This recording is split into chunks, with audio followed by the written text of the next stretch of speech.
너 한국에 다녀온 뒤로 너무 이상해졌어. 정말 왜 그러는 거야? 여기 이탈리아의 가정집.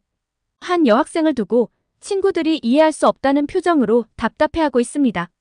한국에 다녀온 뒤로 친구가 좀 이상해졌다고 하는데요. 대체 무슨 일일까요? 오늘의 사연 시작합니다. 안녕하세요. 저는 이탈리아 밀라노에 살고 있는 대학생 발렌티나라고 합니다. 오늘 제가 메일을 보낸 건 제 친구 줄리아와 관련된 이야기를 하기 위해서인데요. 저와 줄리아 그리고 소피아까지 이렇게 셋은 정말 친한 친구예요. 저희는 한 동네에서 같이 자라난 소꿉친구인데요. 대학도 나란히 진학했답니다. 학과는 다르지만 같은 대학에 다니다 보니 일상생활을 거의 대부분 함께하죠. 늘 모든 걸 함께하던 저희의 일상에 한 가지 변화가 생겼어요. 줄리아가 교환학생으로 6개월 동안 한국에 가게 된 거예요. 줄리아는 건축학과인데요. 평상시에 한국의 주거문화에 대해서 굉장히 관심이 많았거든요. 꼭 한번 한국에 가보고 싶다며 그렇게 노래를 부르더니 소원 성취를 하게 된 셈이죠. 그래서 저희가 엄청나게 축하를 해줬습니다. 한국으로 떠나기 전날 파티도 해줬죠. 6개월 동안 줄리아가 한국에서 지내는 동안은 연락을 잘 못했어요. 사이가 멀어졌냐고요? 그게 아니라 시차 때문에 연락이 쉽지 않더라고요. 저희가 아침 8시 한창 학교 갈 준비로 바쁠 때, 서울은 오후 4시 줄리아가 바쁘게 생활을 할 때라서 연락 타이밍이 잘 안 맞았으니까요. 가끔 연락을 하면 한국 칭찬을 입이 마르도록 하며 너희도 꼭 왔으면 좋겠다고 했는데 저나 소피아는 사실 한국에 별 관심이 없었거든요. 저희 전공하고 거리도 멀고 다른 나라에 가서 산다는 건 선택지가 없었기 때문에 줄리아의 한국 칭찬을 들으며 한국에서 만족스럽게 지내나 봐. 다행이야 한 정도죠.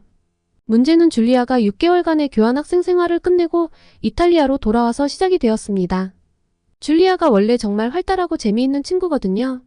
친구들을 이끌고 다니는 성격이라 집에 잘 안 있고 늘 어딘가 돌아다니고 여행도 좋아해요. 아마 그런 성격이라 한국에서도 잘 적응해서 지냈겠지 싶었고요. 그런데 얘가 이탈리아로 돌아와서는 연락도 잘 안 받고 만나자고 해도 나오질 않는 거예요. 처음엔 피곤하니까 그랬겠지 했는데 하루 이틀이 지나도 이러니까 너무 이상했죠. 원래 줄리아가 돌아오면 같이 여행을 가려고 했거든요. 이건 줄리아가 한국 가기 전에 저희와 약속을 했던 거예요. 한국에서 돌아오면 대학교 방학 기간이니 우리 가까운데 기차 여행을 가자고 약속했었는데 그 여행도 가기 싫다고 하더라고요. 무슨 제안을 해도 거절하는 것도 모자라 원래 약속도 취소하다니 이건 좀 아니잖아요. 한 달 가까이 이런 식이었는데 짜증이 나다가 나중엔 걱정이 되기 시작하더라고요. 별별 생각을 다 해봤는데 얘가 혹시 이상한 종교에 빠진 건 아닌가 싶기도 했고요.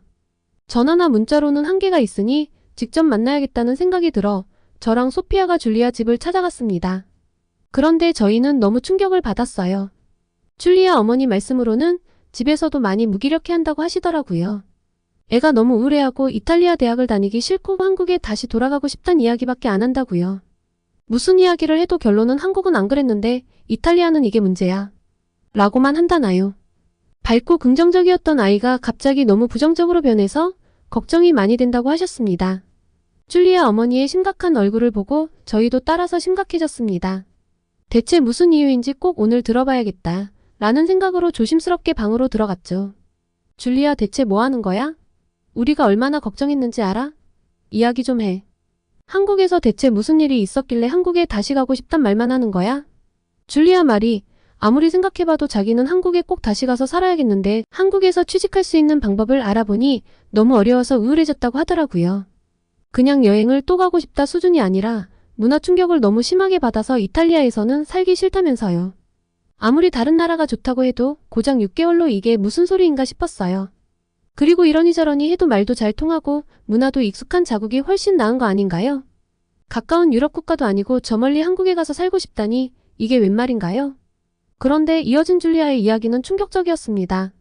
한국에 있다 와보니 이탈리아에서는 바깥 외출을 할 때마다 이탈리아의 단점이 눈에 너무 잘 들어와서 밖에 나가기도 싫다나요. 한국이 좋으면 얼마나 좋다고. 이해가 안 갔지만 화를 꾹 참고 물어보았습니다. 그래? 그럼 대체 뭐가 이탈리아의 단점인데? 당장 길거리를 나서자마자 보이는 여기저기서 담배 피는 사람들부터가 문제래요. 이탈리아는 그냥 길거리 흡연이 자유롭거든요. 카페에서 커피 마시면서도 아이 엄마가 아이와 함께 길거리를 걸어가면서도 담배를 피웁니다. 그리고 담배꽁초는 그냥 길거리 여기저기에 내다버리죠. 이탈리아에 와보신 분들은 아시겠지만 길거리에 담배꽁초가 여기저기 박혀 있어요. 그런데 이런 게 이탈리아만 그런 게 아니라 유럽 국가들 대부분이 이래요. 그래서 한 번도 여기에 문제를 못 느꼈는데 한국은 그런 게 없다는 거예요.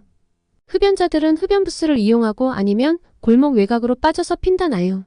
식당 안에서 담배를 피우는 건 금지여서 엄청 쾌적하대요. 쾌적한 환경을 겪고 나니 이탈리아에서는 길거리를 나가자마자 비교가 되어 어디 가기 싫다고 하더라고요.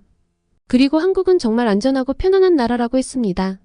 카페에서 혼자 공부하다가 노트북을 두고 화장실을 다녀와도 되고 학교 도서관에서도 공부할 때 가방이나 이어폰 등을 올려놓고 잠깐 밖에 나가 바깥 공기를 쐬는 게 자연스럽다고 하더라고요. 지하철역에서도 소매치기나 도둑 걱정이 없어서 밖에 물건을 내놓고 팔고요. 생소한 이야기에 저와 소피아는 믿을 수 없다는 반응을 보였죠. 세상에 그런 나라가 어디 있나요? 지하철역이나 기차역에 소매치기가 없다는 건 유럽 국가들 여행만 다녀본 제게는 정말 이해가 안 가는 상황이거든요. 줄리아 말을 믿을 수 없어서 의문스러워했는데 더 말도 안 되는 이야기를 이어나갔습니다. 한국 집은 바닥이 진짜 깨끗하고 따뜻해서 맨발로 다녀도 되는데 우리는 이렇게 차가운 바닥에서 냉기를 다 느끼고 있지 않냐고. 이탈리아도 아파트가 많지만 한국의 아파트는 완전 최신식이고 따뜻하며 엘리베이터도 빠르고 깨끗하고 안전해서 몇십 층을 엘리베이터로 왔다 갔다 해도 목숨의 위협은 느낄 일이 없다면서요. 아, 여기까지 들으신 한국분들은 이해가 안 가시겠죠? 이탈리아는 난방을 하면 히터를 써요. 그런데 따뜻해지는데 오래 걸려서 집안에서도 옷을 엄청 껴입고 있거든요. 전기장판이나 전기담요 등이 있긴 하지만 그게 집 전체의 온기를 가져다 주진 않잖아요. 그래서 겨울에 외출 준비를 할 땐 히터에 옷을 올려놓습니다. 나갈 때 조금이라도 따뜻한 옷을 입고 나가기 위한 습관이죠. 10초도 안 돼서 도로 차가워지긴 하지만요. 그리고 더 놀라웠던 건 엘리베이터 이야기였죠. 혹시 이탈리아 여행을 오셔서 엘리베이터를 써보신 분 계실까요? 이탈리아 사람들은 엘리베이터를 잘 이용하지 않거든요. 느린 건 기본이고 한 3명이 타면 무게 초과로 올라가지도 않고 무엇보다 고장이 자주 납니다. 한번 고장나면 그 안에 꼼짝없이 갇혀서 20분은 있어야 하는데 굳이 목숨 걸고 탈 이유는 없죠. 안에서 휴대폰도 잘 안 터지는데 갇히면 얼마나 무섭겠어요? 게다가 오줌 냄새도 난다고요. 그러니까 웬만하면 계단을 이용합니다. 그런데 한국 가정집 엘리베이터가 줄리아 말대로라면 한국은 완전 최첨단 나라 아니겠어요? 이것 말고도 한국에 대해서 여러 가지를 들었는데 들어보니 확실히 이탈리아와 비교가 되긴 되겠더라고요. 줄리아 말로는 이탈리아에 다시 돌아온 뒤로는 밖에 나가면 한국과 사소한 것 하나까지 비교가 되어서 우울해진다고 했습니다. 저희와 여행을 가기 싫었던 것도 같은 맥락이었어요. 이탈리아 기차는 툭하면 연착이 되고 여름에는 완전 찜통이고 불친절한데 한국과 너무 비교가 된다면서 자기도 모르게 불평불만을 터뜨릴 테니 저희를 배려해서 여행을 거절했던 거라고요. 저와 소피아는 깊은 고민에 빠졌습니다. 정말 줄리아 말이 사실이라면 하나하나 비교가 되며 내 조국이 이것밖에 안 됐었나 하는 생각에 우울해질 만도 하겠다는 생각이 들었어요. 우선 줄리아가 느끼는 우울감을 해소해주고 싶었습니다. 한국에 여행을 가기로 했죠. 대학교 졸업 기념으로 함께 여행을 가기로 하고 모으던 돈이 있는데 조금 일찍 쓰기로 했는데요. 줄리아는 자신만만한 표정으로 너네도 한국에 가면 돌아오고 싶지 않을 거야 라고 하더라고요. 한국 생활 6개월에 완전 한국인이 다 됐네 싶어 좀 어이가 없었지만 하도 저렇게 자신만만하게 이야기하니 저와 소피아도 한국은 대체 어떤 나라일지 호기심이 커졌습니다. 그렇게 도착한 한국은 완전 별세계였습니다. 반짝반짝한 최첨단 나라라는 게 한국에 대한 제 첫인상이었어요. 인천공항이 얼마나 크고 쾌적한지는 줄리아에게 귀에 피가 나도록 들어서 알고 있었는데도 저절로 입을 떡 벌리게 되더라고요. 그런데 가장 감탄했던 건 공항에서 시내로 진입하는 모든 교통수단에서 소매치기 걱정이 없었던 거예요. 그리고 연착도 없더군요. 10분, 20분 정도의 사소한 연착도 없이 전부 시간표대로 움직이는 모습은 정말 정밀한 기계 같다고나 할까요? 이탈리아에서는 10분, 20분 정도의 연착은 감사한 일이고 1시간 넘게 연착되는 것도 너무나 흔한 일인데 한국 사람들은 대체 어떤 사람들이길래 사회가 이렇게 계획대로 돌아가는지 궁금해졌습니다. 그리고 저희는 서울역에서 지하철을 타고 신촌의 한 오피스텔로 향했는데요. 줄리아가 교환학생 생활을 하는 동안 친해진 한국 친구가 있는데 너무나 친절하게도 여행 기간 동안 비용을 아낄 수 있게 그 친구가 살고 있는 오피스텔에서 숙식을 해결하라고 해줬거든요. 신촌으로 이동하며 경험한 한국 지하철은 정말 놀라웠는데요. 나라에서 운영을 하는 것이 맞죠? 공공시설이 이 정도 수준이라니 정말 감탄스러웠습니다. 일단 깨끗한 것도 깨끗한 건데 불편사항은 문자로 신고하게 해주고 바로 조치가 이루어진다는 것은 이탈리아에서는 상상도 할 수 없는 일이거든요. 객실 온도 조정이라니 그런 서비스는 듣도 보도 못했어요. 그리고 한국 지하철은 스크린도어가 있어 틈 사이로 빠질 염려가 없더라고요. 사람이 몰리는 출퇴근 시간대의 안전을 위한 것이겠죠? 공공시설인데 스크린도어도 있지, 서비스 마인드도 탁월하지, 화장실도 깨끗하고, 돈도 안 받지, 소매치기도 없지. 제가 영화 속 주인공이 된 기분이었어요. 모든 것이 편리하고 안전한 도시가 실존한다는 사실이 믿기지 않았습니다. 촌스러워 보일까봐 신기한 티를 안 내려고 했는데 저절로 눈이 돌아가서 표정 관리가 안 됐죠. 그런데 결국 저는 오피스텔에 도착해서 촌티를 팍팍 내고야 말았습니다. 분명 제가 듣기로는 이 한국 친구가 살고 있는 오피스텔이 아주 최신식은 아니라고 했는데 도어락이라는 것이 달려 있었어요. 한국 친구가 잠시 장 보러 간다며 비밀번호를 줄리아에게 알려주고 들어가 있으라고 했다는데 이탈리아에서는 도어락을 거의 본 적이 없거든요. 호텔이 아니고서야 대부분 집은 열쇠를 씁니다. 부끄럽지만 전 비밀번호를 누르고 들어가는 모습을 보고 도어락이 인터넷이 되는 휴대폰인 줄 알았거든요. 이 이야기를 고백하니 줄리아가 배를 잡고 구르더라고요. 그러면서 자기도 처음에 왔을 땐 너무 적응이 안 됐대요. 이탈리아는 열쇠를 4-5개씩 들고 다녀야 하거든요. 건물 들어가는 열쇠, 엘리베이터 열쇠, 방 열쇠 등등 열쇠 뭉텅이를 들고 다니는 건 기본입니다. 열쇠를 잃어버리면 집에 못 들어가는 건 당연하고요. 그리고 줄리아 말대로 바닥이 정말 따뜻하고 깨끗했어요. 일반적인 가정집은 아니고 사무실로도 쓸 수 있고 거주지로도 쓸 수 있는 곳이라고 들었는데 그럼 한국에서 부자들은 혹시 문이나 천장도 따뜻한 집에 사는 걸까요? 이탈리아요? 이탈리아는 바닥이 차가워서 맨발로 서 있을 수가 없어 실내화가 필수예요. 그리고 그 실내화를 신고 아파트 복도도 다니고 우편물도 찾으러 나가니 바닥이 더러워지죠. 생각해보니 이탈리아의 집은 참 더럽겠구나 싶었습니다.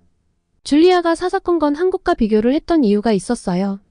그리고 음식도 정말 맛있던데요. 뭐 하나 빠질 것 없이 완벽한 나라가 한국이었습니다. 첫날 저녁 메뉴는 삼겹살이었어요. 한국에 왔으면 꼭 삼겹살과 소주를 먹어야 한다는 줄리아의 강력한 추천으로 먹었는데요.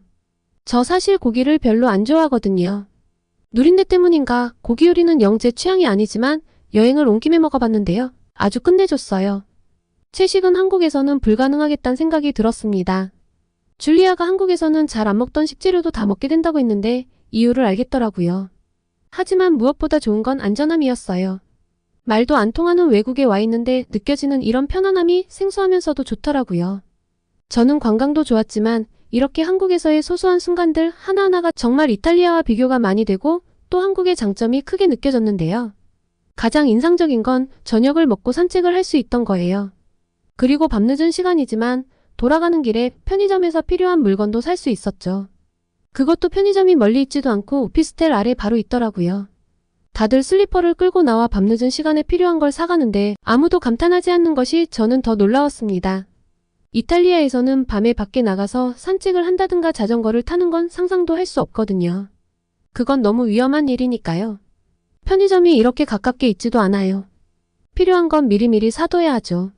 이런 놀라운 일상을 아무렇지 않게 즐기다니 한국 사람들이 참 부러웠어요.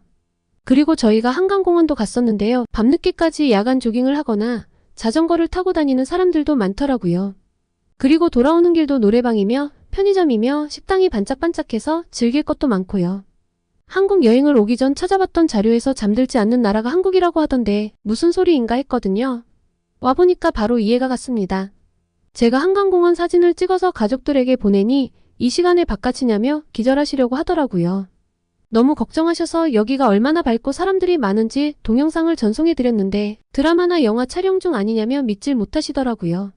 제가 이제 지하철 타고 돌아갈 거야 하니까 말문이 막혀버리셨고요. 아마 한국에 와본 적 없는 유럽인들이라면 다들 기절할 만한 일이죠. 이탈리아에서 만약 어쩔 수 없이 직장에서 야근을 한다면 어떻게 하냐고요? 대중교통으로 밤 12시가 넘어 다닌다는 건 범죄를 당하겠다고 선언을 한 거나 마찬가지이니 가족 중 한 명이 차량으로 데리러 와줘야죠. 한국에서의 경험을 통해 저는 줄리아가 이탈리아로 돌아와 우울해진 걸 이해할 수 있었습니다. 이탈리아에서만 지낼 땐 다들 그러고 사니까 그러려니 했지만 너무나 완벽한 사회에 있다가 돌아가니 비교가 될 수밖에 없었을 거예요. 또 줄리아가 외향적이라서 밖을 다니고 사람들 만나는 것도 좋아하니 당연히 마음에 들 수밖에 없었겠죠. 관광을 하며 명소를 보고 맛집을 가는 것도 좋았지만 사실 이렇게 사소하다면 사소한 순간들이 모여 한국에 대한 좋은 인상을 만들어줬습니다. 사실 좋은 인상을 넘어섰죠. 한국인들에 대한 부러움이 마음속 깊이 차올랐어요. 정말 사소하게는 길거리에 주차가 된 차나 따릉이라는 자전거를 보고도 부러웠는걸요. 이유요? 이탈리아에서는 차 부품을 훔쳐가는 일이 잦거든요. 저렇게 길거리에 주차해 놓으면 누군가가 바퀴를 떼어가서 팔아버리죠. 자전거요? 이탈리아도 자전거 렌트 앱이 있는데 조회해보면 보통 강가에 있는 걸로 나옵니다. 제자리에 돌려놓지 않고 강가에 던져버리고 마는 거죠. 그런데 한국은 다들 제자리에 가져다 놓더라고요. 이런 게 다 시민의식, 성숙함의 차이 아닐까요? 그리고 마지막 일정까지 한국은 제게 부끄러움과 놀라움을 주었어요. 저는 역사 전공이라서 꼭 박물관에 가보고 싶었는데요. 광화문이라는 곳에 가면 박물관 3개가 모여 있다고 해서 광화문으로 향했습니다. 특히 흥미로운 건 고궁 박물관이었습니다. 나중에 직접 고궁도 가서 한복도 입어보고 사진도 찍어봤는데 박물관에서 먼저 역사를 확인하고 가니까 더 재미있더라고요. 서울의 빌딩숲 사이 고궁이라는 것도 신기했지만 일본에 의해 훼손되기 전 진짜 크고 거대한 경복궁의 모습을 보며 이전의 조선시대 문화가 얼마나 융성했었는지 알 수 있어서 더 놀라웠습니다. 아시아 역사, 특히 한국의 역사에 대해서도 좀 더 관심을 가져야겠다고 생각했어요. 그런데 이 박물관들을 둘러보다가 저는 이탈리아의 현실에 환멸이 났습니다. 보통 이런 박물관들은 다들 정신이 팔려서 구경을 하고 관광객도 많이 찾는 곳이니 이탈리아에서는 아주 긴장을 하고 관람을 해야 해요. 가방은 앞으로 돌려서 꽉 잡고 있어야 하고 휴대폰도 조심해야 하고요. 그런데 다들 너무 여유롭더라고요. 가방을 앞으로 돌려서 꽉 껴안은 사람은 저와 소피아밖에 없었습니다. 부끄러운 마음에 스르르 손을 풀어서 편안하게 가방을 들었는데요. 헛웃음이 나오더군요. 이탈리아로 돌아가며 줄리아에게 고백했습니다. 너가 이탈리아에 있기 싫다고 한 게 이해가 정말 많이 된다고요. 문화 충격을 받았단 말이 이해가 가지 않았는데 도착하는 순간부터 떠나기 직전까지 한국의 아주 사소한 하나하나가 모두 놀라웠는데 6개월이나 살았던 너는 더 했겠지 했더니 빙그레 웃어주던데요. 다행히 줄리아의 우울함은 한국 여행을 통해 사라졌습니다. 다시 와보니 꼭 한국에서 취업을 하고 싶다는 동기가 강력해졌대요. 그래서 우선 한국어 공부도 하고 차근차근 열심히 노력을 해보려고 한다고 했습니다. 저는 전공 때문에 아마 한국에 와서 살긴 어렵겠지만 줄리아가 한국에 가면 저도 한국을 그 핑계대고 자주 갈 수 있지 않을까 슬며시 기대를 해보려고 합니다. 한국에서 취업을 할 수 있는 기회라도 있는 줄리아가 너무 부러울 뿐이에요. 제 친구 줄리아의 한국 취업 응원 많이 해주세요. 오늘은 이탈리아 여대생이 친구가 한국을 사랑하는 이유를 이해하게 된 사연이었습니다. 오늘의 사연 어떠셨나요? 오늘의 사연이 마음에 드셨다면 구독과 좋아요를 눌러주세요. 여러분의 구독과 좋아요는 계속해서 좋은 사연을 소개할 수 있는 힘이 됩니다. 이상 감동저장소였습니다.